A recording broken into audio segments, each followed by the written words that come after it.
Alors on a l'Europe progressiste contre l'Europe des conservateurs, des populistes, on va mettre plein d'étiquettes dessus, mais bon, on n'est qu'à 9 mois des européennes et c'est déjà chaud, Isabelle, on a l'affrontement de deux visions là.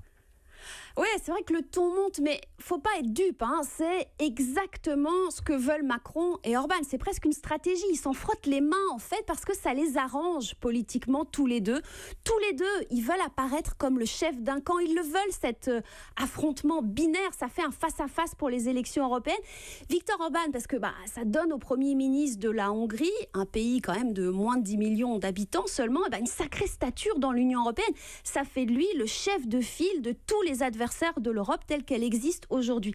Puis Emmanuel Macron, lui, il rêve depuis des mois de refaire en Europe ce qu'il a fait en France, prendre le pouvoir en cassant les partis politiques européens, la gauche, la droite, casser le système, fédérer autour de lui tous ceux qu'il appelle les progressistes.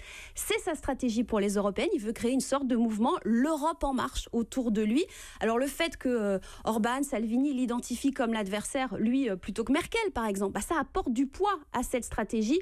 Macron contre Orban, ça rappelle Macron contre Marine Le Pen au deuxième tour de la présidentielle, et ça lui avait plutôt bien réussi. Est-ce que le reste de l'Europe est prête à choisir son camp ? En fait, non. Une grande partie de l'Europe est plutôt gênée par cet affrontement binaire qui laisse pas d'espace aux nuances. Alors, on va prendre la Scandinavie, par exemple, la région que visite le président de la République.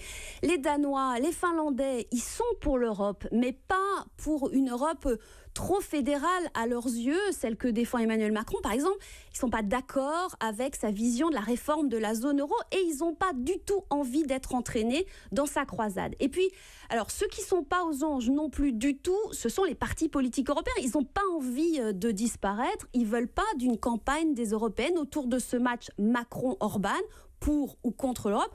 Eux, ils veulent débattre d'une Europe de gauche, d'une Europe de droite, d'une Europe écologiste. Donc jusqu'ici, ils freinent des cas de fer, ils résistent aux sirènes macronistes, surtout la droite, les conservateurs européens, parce qu'aujourd'hui, dominés par la CDU d'Angela Merkel, ils ont le plus gros groupe parlementaire à Bruxelles, ils ont beaucoup de pouvoir qu'ils ne veulent pas lâcher.